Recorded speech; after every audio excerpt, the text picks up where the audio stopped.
नमस्कार, मैं सुमन और आप देख रहे हैं भारत 16 न्यूज़। चलते हैं आज की खबरों के साथ।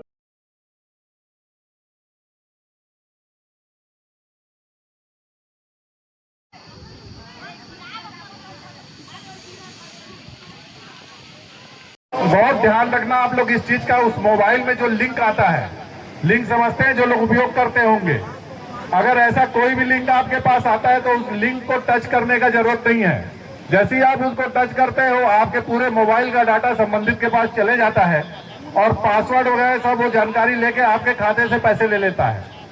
तो ये चीज की सावधानी बहुत जरूरी है और आप लोगों को इसका ध्यान रखना है कि किसी भी अननोन नंबर से आए हुए लिंक को टच नहीं करना है। एक और चीज आजकल कॉमन आ गया, हम लोग मोबाइल यूज करते हैं, वीडियो कॉलिंग करते हैं, सोशल मीडिया साइट पे जाते हैं, फेसबुक, व्हाट्सएप, आरकुल और इंस्टाग्राम के जरिए बहुत सारे दोस्त बनाते हैं। दोस्त अदर जगह के रहते हैं, परिचय के दोस्त तो समझ में आते हैं, जो अननोन दोस्त रहते हैं वैसे भी बातचीत चैटिंग चलते रहती है। उसमें हम लोग दोस्ती यारी में हम लोग, और खासकर घर के बच्चे, आप लोग को ये जागरूक रखना, उनका मोबाइल चेक करना बच्चों को बहुत जरूरी है। बच्चे क्या करते हैं, अभी दिमाग उनका रहता नहीं, अपने फोटोग्राफ वीडियो सब एक दूसरे को शेयर कर देते हैं। वो फोटोग्राफ वीडियो को लेकर सामने वाले ऐसे गंदे फोटो बनाकर आपके बच्चे को भेजते हैं और उनको ब्लैकमेल करते हैं। ब्लैकमेल इतना करते हैं कि यही कवर्धा जिला में ही मैं केस बता रहा हूं, मैं बच्चे जाके अपने घर का पूरा सोना चुरा के दे दिए हैं। ये कवर्धा जिला केस है ना, यही कवर्धा जिले का है, मैं कहीं विदेश का बात नहीं बता रहा हूँ। तो बहुत ध्यान रखिए, बच्चों पे बहुत ध्यान रखिए, वो उपयोग क्या कर रहे हैं, मोबाइल में क्या देख रहे हैं, ये आपको पता नहीं रहना चाहिए। मैं नहीं बोलता कि आप उनसे मोबाइल छीन लो, उनको उपयोग नहीं करोगे, उनके लिए टेक्नोलॉजी भी जरूरी है, पढ़ाई लिखाई में आजकल मोबाइल का उपयोग होने लगा है, पर वो उपयोग क्या करते हैं ये आप लोगों को जानना, उन पर नजर रखना जरूरी है। बच्चियां थी, चैटिंग हुई, चैटिंग करने के बाद बच्ची ने जाके घर के 10-10 तोले सोने जाकर दिए हैं। मेरे पास केस FIR है उसका। तो ये चीज आप लोगों को जानना जरूरी है, पेरेंट्स को जानना जरूरी है और बच्चों को भी जानना जरूरी है। नहीं होगा, आप पुलिस पे आके सूचना दे, हम तत्काल उस पर कार्रवाई करेंगे। पहले तो मैसेज को डिलीट करवाएंगे। पैसा कोई भी 1 रुपए ट्रांजैक्शन मत करे ऐसे केसों में, बहुत ध्यान रखिएगा। उन लोग परिवार तक में डाल दिए हैं फोटो वीडियो को। बच्चों का जो सोशल मीडिया साइट हैक करके जितने व्हाट्सएप, जितने फेसबुक से वो बच्चे जुड़े रहते हैं उसमें डाल देते हैं। डालने दीजिए, कुछ नहीं होता। आपको पैसे नहीं डालने हैं और प्रॉपर आके पुलिस में आपको सूचना देनी है। ये अपराध का एक नया तरीका आया है।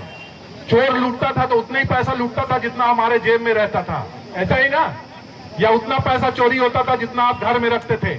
आज आपका बैंक का पूरा खाता खाली हो जाएगा। बहुत जागरूकता की जरूरत है और यही अपराध आगे चल के और वृहद रूप लेगा अगर आप लोग जागरूक नहीं होंगे तो आप लोग बहुत ध्यान रखिए। आसपास के लोगों से अपने बैठक में, जैसे मैंने अभी एक अभियान चलाया है, मैं ग्राम सभा में जाता हूं।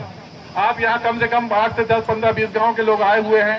कभी भी आपके गांव में ग्राम सभा हो, मेरे से जरूर संपर्क करिए। मेरे को वहां 15 मिनट का टाइम दीजिए। जागरूक ही इसका बचाव है। अगर आप सोचो पकड़ के पुलिस ला देगी, हमारा पैसा आ जाएगा, तो बहुत कठिनाई के साथ ये चीज होता है। प्रक्रिया उसका बहुत लेंदी रहता है। आप अपने पैसे लेने में आपका हालत खराब हो जाएगा, पकड़ा भी जाता है तो मेरा यही बोलना है, जितना जागरूक कर सकते हो आप लोग अपने आसपास जागरूक कर लो। और मेरी जहां जरूरत पड़ती है, पुलिस को फोन करने से डरा मत करिए। आप लोग कभी फंस जाते हो ना ऐसे मामलों में कि कोई ब्लैकमेल कर रहे हैं आपको। ब्लैकमेलिंग में तो एकदम पुलिस को पहले बताओ, आरोपी वो है, आप नहीं हो। भले आपने गलती की है, भले आपने अपना गंदा वीडियो भेज दिया है, पर उसमें आपको डरने की जरूरत नहीं है। एकदम डरेगा वो जो आपको ब्लैकमेल करता है, क्योंकि अपराधी वो है, आप नहीं हो। तो मेरा यही बोलना है, कभी भी ऐसा मामला आपके सामने आता है तो तत्काल आप हमको सूचित करें और पुलिस के पास जाएं। पुलिस उसमें तत्काल कार्रवाई करेगी। और आपका किससे करनी है ये बहुत जरूरी है। अगर इस चीज पे आप ध्यान नहीं देंगे तो आपके घर का, क्योंकि बच्चे के पास आप 24 घंटा घर में रह नहीं सकते हो, घर की चाबियां बच्चों के पास भी रहती है और घर से सोना निकाल के वो डर में ले जाता है। ऐसा कोई चोरी नहीं करता बच्चा, उसको इतना डर भय व्याप्त हो जाता है कि उस पैसे को ले जाके, उस सोने को ले जाके वो संबंधित को दे देता है। तो इस चीज से भी आपको सावधान रहना। ये नया प्रक्रिया आ गया है, घर के सोने गए हैं, और एक घर के नहीं 3-3 केस है, FIR दर्ज है उसमें कि बच्ची पूरी महिलाएं, पूरी बच्चियां जो है नया नया पढ़ के तैयार हुई हैं, और पूरे बच्चे घर के जो बच्चे हम लोग पुरखे जोड़ के रखे सोने, घर के सोने को पूरा जाके देती हैं। तो आप लोगों को मैं निवेदन करता हूं, अपने बच्चों पे सोशल मीडिया साइट पे बहुत ज्यादा ध्यान रखें, क्या उपयोग करते हैं आप डेली चेक करिए उसको पता मत चलने दीजिए, पर आप चेक करिए। तीसरा एक बहुत यही चैटिंग में एक चीज आया कि आपके पास मैसेजेस आते हैं, आप उनसे बात करना चालू कर देते हैं, फिर वो ब्लैकमेलिंग चालू कर देता है। फोन कैसा आएगा मैं आपको थोड़ा स्वरूप बता दे रहा हूं, उसी लेवल पे फोन आते हैं। पहले फोन करेगा आपको एक पुलिस वाला, मैं फला थाने से बोल रहा हूं, यहाँ का कोई थाना नहीं बोलेगा वो कहाँ का थाना, कोई दिल्ली नोएडा वहां का, यहाँ अपराध दर्ज हुआ है और आपका एक अश्लील गंदा वीडियो है, और आपके कारण, बातचीत के कारण वो लड़की आत्महत्या कर ली है। ये केस है 32 लाख रुपए का, 32 लाख रुपए आदमी ने दे दिए अपने। FIR है, ट्रांजैक्शन है, मैं कोई कहानी नहीं बता रहा हूं आप लोगों को। 32 लाख रुपए एक आदमी ने सिर्फ इसीलिए दे दिए कि उसको ब्लैकमेल करते रहे। पहले पुलिस बना, पुलिस को पैसा देना है, फिर डॉक्टर को देना है, फिर मजिस्ट्रेट को देना है, ऐसा करके उस आदमी से 32 लाख रुपए ले लिए गए। तो ये चीज आपको रखना है। अगर धोखा से आप बात भी कर लेते हो किसी से, आपका कोई अश्लील गंदा वीडियो चला भी जाता है, तो डरने की जरूरत नहीं है किसी से, ना किसी को 1 रुपया देना है। आपको पहले पुलिस के पास आना है, पुलिस के पास आके पैसे डालने की किसी को कोई जरूरत नहीं है। बच्चियां आत्महत्या तक कर चुकी है इस केसों में, मेरे पास अपराध दर्ज है इसमें, बच्चियां आत्महत्या कर ली हैं। ऐसी घटनाएं हुई हैं, माँ बाप को बता नहीं पाई हैं, अंदर अंदर घुटती गई, जब पैसे खत्म हो गए तो उन्होंने आत्महत्या कर लिया है। तो आप लोगों से बस इतना निवेदन है कि पुलिस को अपना समझे, कोई भी चीज बताने से डरिए मत। हम लोगों को घटना कारित किए हैं या नहीं किए वो बात का मैटर है, पर आप लोग हमारे पास आइए, बताइए हम लोगों को कि हमसे ये गलती हो गया है, आप इसका रास्ता बताइए आगे। और आप लोग अगर कुछ मेरे से जानना चाहते हो साइबर फ्रॉड के विषय में, और एक और उदाहरण बता रहा हूँ छोटा सा।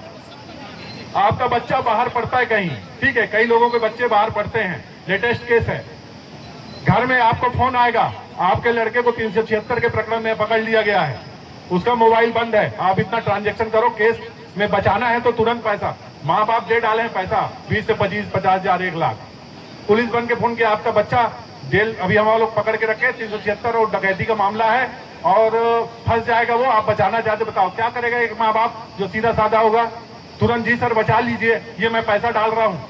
बच्चे से तो बात होगा नहीं, और बच्चे के पास क्या फोन क्या रहेगा, आपका मोबाइल हैक हो गया है, अभी आप आधा घंटा बंद करके रखिए, सर्वर उसको रीस्टार्ट कर रहा है, आप तुरंत मोबाइल बंद कर लीजिए, वायरस आ गया है, तो आपका बच्चा फोन बंद कर लिया, मान लीजिए आपका बच्चा बिलासपुर में है, पढ़ रहा है, मोबाइल उसके पास है, उसके पास फोन आया कि आपका मोबाइल हैक हो गया है, वायरस आ गया है, उसको तत्काल बंद करिए, वो बेचारा बंद कर दिया आधा घंटा के लिए।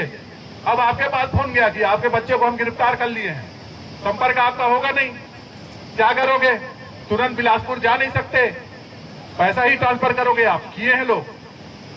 तो ये चीज अगर होता है तो पहला तस्दीक करिए, पकड़ा भी गया पुलिस में तो कानून के रास्ते हैं, गलती भी किया है तो उसका कानूनी रास्ता है, पैसा ट्रांसफर उसका रास्ता नहीं है, और कोई पुलिस वाला उसमें पैसा नहीं लेगा, इस चीज को आप ध्यान रखिए। तो तत्काल ऐसी कोई भी घटना आप लोगों के साथ होती है, आप पुलिस पे आइए, तुरंत सूचना दीजिए, आके सूचना दीजिए, वो 1930 नंबर है साइबर हेल्पलाइन का।